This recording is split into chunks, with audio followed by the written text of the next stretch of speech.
Sudah ya. Oke. Nah, di sini kan saya sebagai supervisor atau pemandu lah istilahnya menamakan ingin membantu Ibu. Nah, saya perlu tahu beberapa hal nih Bu. Nah, yang pertama nih kira-kira kompetensi apa dari yang sudah Ibu miliki tapi ingin Ibu kembangkan lebih lanjut lagi? Itu kan dalam kegiatan coaching itu kan ada dua alur kan, jadi alur tirta dengan alur rasa. Jadi dalam kegiatan coaching kali ini saya akan menekankan pada alur yang rasa. Oh, rasa Yang ya. menerima, menghargai, kemudian buat kesimpulan dan bertanya. Iya, iya. Nah, pada saat Ibu coaching nantinya, mungkin ada bagian yang Ibu inginkan saya sebagai pengamat untuk mengamatinya. Nah, kalau boleh tahu bagian apa ya Bu? Ini Bu, difokuskan titik beratnya pada summarize sama as. Oh, di summarize sama as ya. Oke, siap. Karena memang kadang summarize buat kesimpulan tuh ya susah-susah gampang lah. Iya, kita takut. Saya pun merasa masih lemah di situ. Ya, mungkin apa sih Ibu takut juga ya kita membuat kesimpulannya nggak tepat. Iya. Jadi Mohon masih diamati ya Bu, Oh, jadi iya. biar saya pun bisa terbantu gimana itu. Oke, siap. Nah, penilaian Ibu sendiri nih terhadap kemampuan Ibu sendiri sekarang di bagian summarize atau di bagian as atau di rasa lah, rasa Iya, secara umumnya ini gimana sampai saat ini? Saat ini dari keempat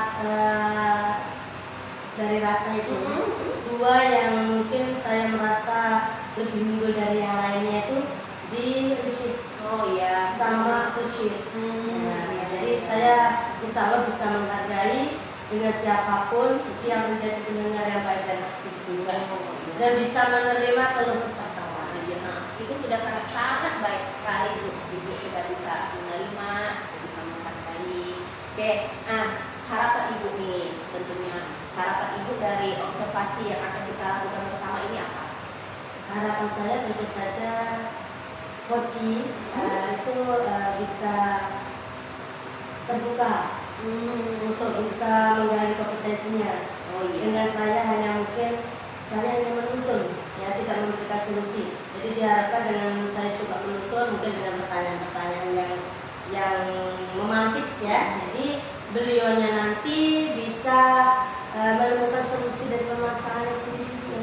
Oke. Ya, sudah sangat baik. Ibu sudah siap untuk melakukan coaching. Siap. Informasi yang saya butuhkan juga sudah saya terima. Baiklah, mungkin Ibu boleh menghubungi coachingnya Ibu biar kita bisa langsung melaksanakan. Baik, kembali izin sebentar ya. Silakan.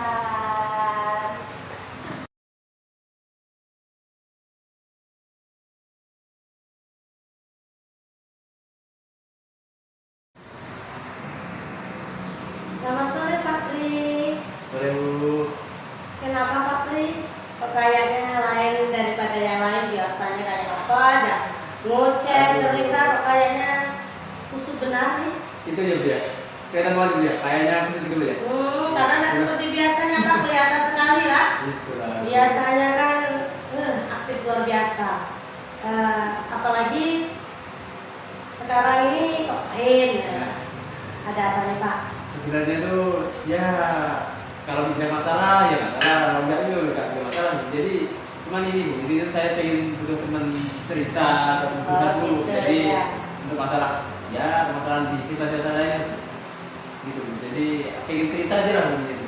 Oh siap, cerita Ya. saja Pak, siap.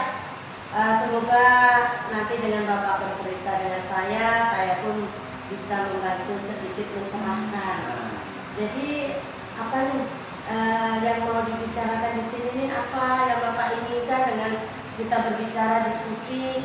Adakah yang Bapak harapkan dari diskusi kita, perbincangan kita? jadi gini Bu, jadi saya itu pengen mendapatkan apa ya, ide atau apa ya, ide atau solusi lah, ide segar yang bisa membuat atau menciptakan kondisi di kelas saya itu kondisi dulu. Jadi murid saya itu biar bisa fokus dalam pembelajaran saya gitu, karena selama ini kayaknya kurang fokus di saat terutama di saat Oh, jadi pada saat pergantian jam pelajaran ya Pak ya? Iya. Jadi di sini Bapak itu ingin menciptakan fokus, Iya. fokus atau kondisi yang kondusif lah ya pada saat jam pergantian Ya, gitu. pelajaran itu. Itu Jadi khususnya tuh di ini, jadi khususnya tuh di habis jam pelajaran olahraga gitu. Kalau olahraga gitu. Habis olahraga itu kan ada jeda dulu. Nah, mereka tuh cenderungnya tuh kalau habis olahraga itu kurang fokus dalam belajar ya. Rasanya macam-macam dulu. Ya ada yang kantin dulu lah, ganti baju lama-lamain lah. Habis itu nanti kalau udah belajar, ada masalah. Rasanya capek Sudah lah, capek. nah, gitu. jadi situasinya seperti itu. Akhirnya begitu mau mulai pembelajaran Pak Supri, Iya. udah capek, keringat berpeluh. Nah, ya. Nah kira-kira apa yang mempengaruhi hal itu Pak? Ya mungkin karena habis dari olahraga ya mungkin ya mereka tuh mungkin kelelahan olahraga. Tapi kalau udah kelelahan itu mereka kalau ada juga yang mereka malah karena sering olahraga Betul. kalau asik mereka olahraga Iya. terusan gitu. Biasanya keenakan, keasikan, lupa. Itu lah dia. Jadi kalau menurut Pak Supri ini, situasi yang Bapak inginkan itu situasinya seperti apa? Nah tentunya ya saya pengennya ya walaupun setelah pelajaran olahraga atau gantian itu pas pelajaran saya mereka kembali fokus pada pelajaran saya gitu tentunya. Jadi di pelajaran saya dengan enak juga, tidak terbelah gitu loh. Tentunya berarti ada hal yang harus perlu dipikirkan lah Pak. Jadi apa ya yang bisa membuat apa yang Bapak inginkan tadi fokus dan sebagainya itu supaya terwujud tuh? Ya, iya jadi memang harus saya sih harus membuat apa ya agar bisa menciptakan model itu yang bisa menyenangkan yang plus mungkin dengan apa itu ya saya biar mereka menyenangkan dan sehingga mereka jadi fokus lagi gitu. Oke. Jadi Mami, saya mau bertanya nih, kalau misalnya untuk pencapaian tujuan itu saya mau bertanya nih, posisi Bapak nih kalau kita lihat dari skala 1 sampai 10, posisi Bapak ada di posisi mana? Skala berapa? Kalau saat ini tuh karena memang saya terus terang belum bisa mengatasi dengan maksimal ya. Mungkin paling 6 paling sih 6 ya 6 cukup ya. Jadi apalah kekuatan yang untuk mencapai tujuan itu Pak? Ya kalau menurut saya ya saya perlu sedikit waktu untuk membuat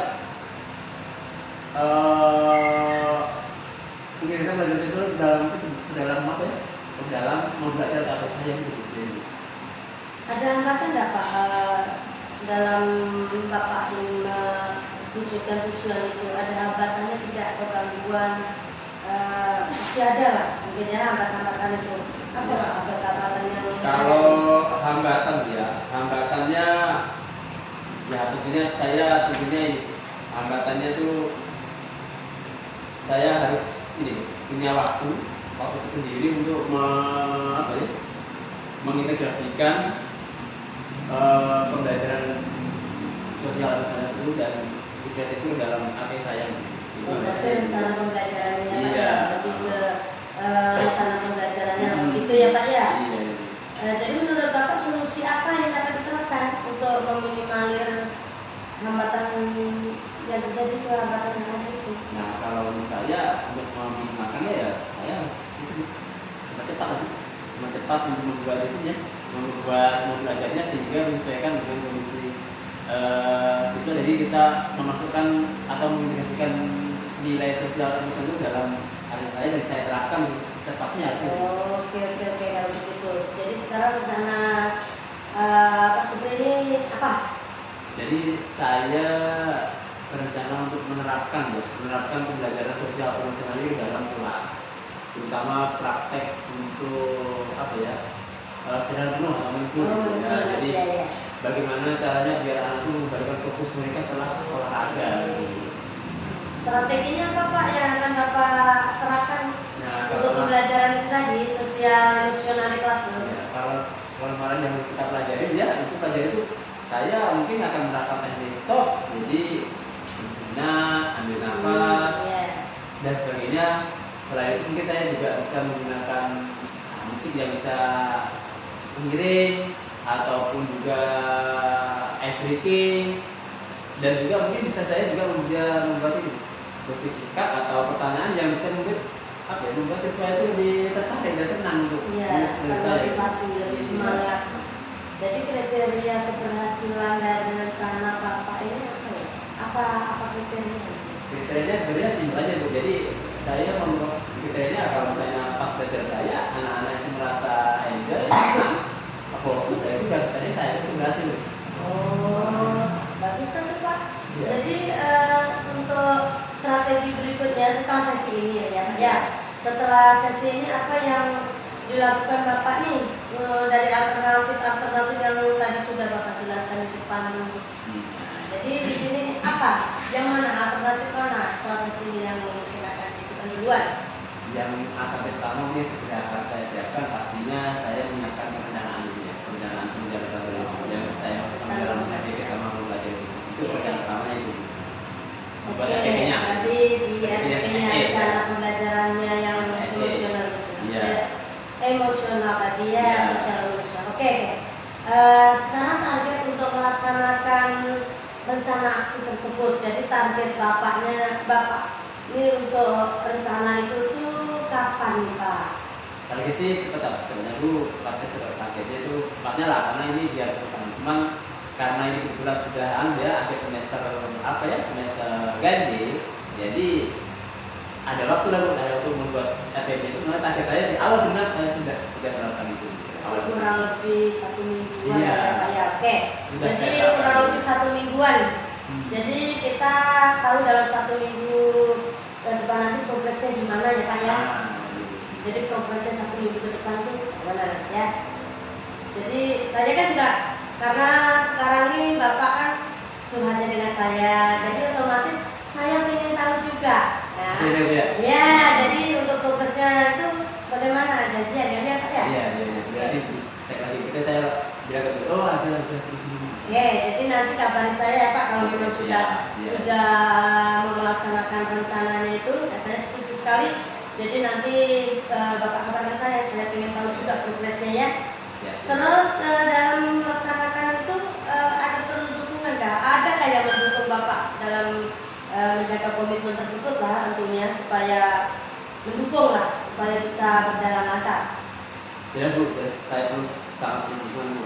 Ya tentunya saya yang pertama pasti harus berkoordinasi dengan teman sejawat Bu. Jadi teman sejawat saya terutama di jurusan saya. Terus yang berikutnya ya kepala sekolah.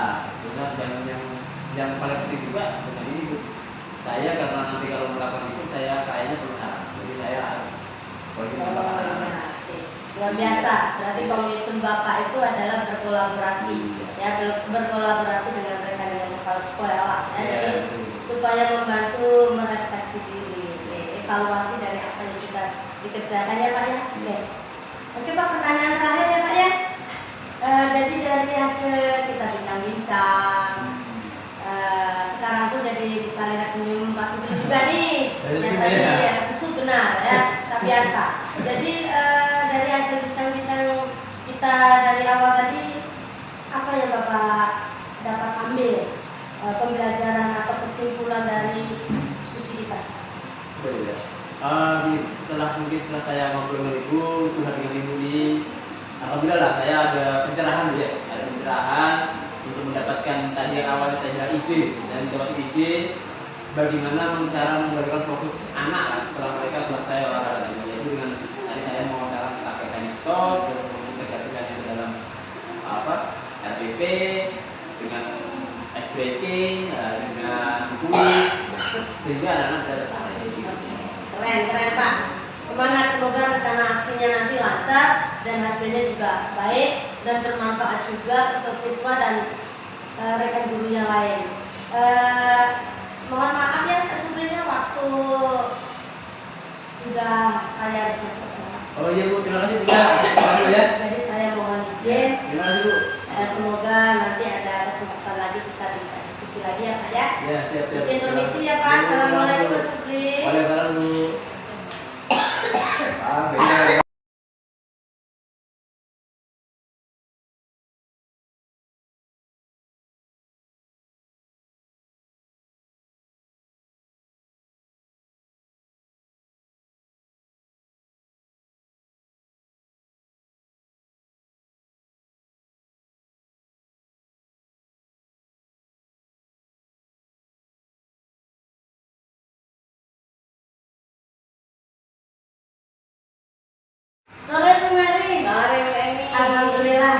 selesai kegiatan coaching tadi Bu Mary. Iya, tadi coachingnya juga berjalan dengan lancar ya. Alhamdulillah. Nah, kan posisi saya di sini kan untuk membantu ibu untuk mengembangkan kompetensi ibu. Jadi ada beberapa hal yang ingin saya tanyakan pada saat ibu melakukan coaching tadi lah. Menurut ibu sendiri nih, bagaimana ibu menilai kompetensi ibu? Iya, sulit juga menilai diri sendiri Ibu. Kalau menurut pandangan saya tadi sih, saya merasa sudah melaksanakan coaching ya sesuai alurnya Bu Tirta dengan rasa dan kemudian juga sudah bisa membuat suasana nyaman juga, dan saya pun juga menjadi pendengar yang baik dan aktif, sehingga coaching tadi Bapak Supri pun yang tadinya nampak terbebani akhirnya bisa dengan santai bisa bercerita dengan permasalahannya. Cuman mungkin ya pastilah ada kekurangan atau ada yang belum maksimal lah Bu. Jadi disinilah mohon dari pengamatan Ibu yang bisa membantu saya mana kira-kira yang masih harus saya perbaiki. Nah, saya ingin tahu mengapa ibu bisa menilai demikian. Mungkin ada sebabnya apa yang membuat ibu bisa menilai seperti itu. Seperti yang ini tadi Bu, pertanyaan-pertanyaan yang saya berikan ke Pak Supri itu kayaknya terlalu simpel. Meskipun itu sudah bisa membuat Pak Suprinya bisa menceritakan, kemudian ketika membuat kesimpulan, menarik kesimpulannya itu saya kok rasanya belum maksimal juga. Jadi belum mengeluarkan apa yang dibicarakan itu semua itu bisa disimpulkan dengan baik itu. Boleh saya menyampaikan hasil pengamatan? Ya Bu, itu yang saya tunggu. Oh iya. Jadi pada saat pengamatan saya tadi, ibu sudah melakukan alur Tirta dengan sangat baik. Sebenarnya untuk memunculkan dari prinsip menerima, menghargai, kita untuk menyimpulkan dan bertanya itu juga sangat baik Bu. Sudah sesuai lah dengan standar yang dirujuk seperti itu. Nah, ibu nih mendengar nih kalau ternyata sudah sesuai, gimana perasaannya gitu? Betul, aku kalau udah sesuai senang, ternyata bisa. Selama ini mungkin masih kurang pede ketika mau melakukan coaching, tapi ibu sampaikan alhamdulillah udah sesuai lah, lega, senang. Betul sekali Bu, sudah cukup baik. Nah, ada beberapa hal sih sebenarnya yang masih bisa ibu kembangkan lagi. Misalnya nih tadi saat bertanya, nah jangan sampai kita itu memberikan label terlebih dahulu. Tadi kan masih saya terdengar kata pasti adalah masalah atau hambatan. Jadi seolah-olah ibu dalam tanda kutip itu menuduh si coaching, apa kamu nih pasti ada masalah. Jadi kan kita sebenarnya kan bisa memberikan efek negatif. Aduh, aku ini benar-benar ada masalah. Jadi secara tidak sadar, nanti dia akan berpikir seperti itu. Betul. Mungkin kata seperti itu tuh jangan sampai terucap dari kita sebagai coach, karena kita kan menuntunnya, kita membimbing dia dengan pertanyaan-pertanyaan, gitu kan. Nah, seperti itu. Nah, kemudian ibu juga sudah sangat baik tadi waktu menerimanya untuk menghargai coachingnya, itu sudah sangat baik. Nah, tapi tadi saya tidak menemukan ibu itu bertanya peluang positif. Kalau kita bertanya peluang positif, kan sebenarnya coaching ini akan merasa, oh saya yakin, kita membantu dia untuk meyakinkan diri dia mampu gitu kan. Bertanya kepada dia positif, walaupun itu sekedar pertanyaan, tapi kan, oh saya ada peluang nih. Kan kita sebagai coach ini menyadarkan lah potensi mereka. Jadi ya seperti itu bisa dilakukan. Ibu kira-kira benar nggak apa yang saya sampaikan? Jadi mungkin kan tanpa kita sadari ternyata hanya sebatas bahasa atau kata itu mungkin tadi tidak terpikirkan, tapi mungkin itu bisa malah membuat Iya. ya betul. Terima kasih. Itulah hasil pengamatan yang sangat berarti bagi saya. Iya. Terima kasih Bu. Ya. Jadi penggunaan kata-kata yang tidak pasti, Ah, tidak iya. bisa kita gunakan. Dia bukan kurang lagi sudah bilang. Iya. Nah,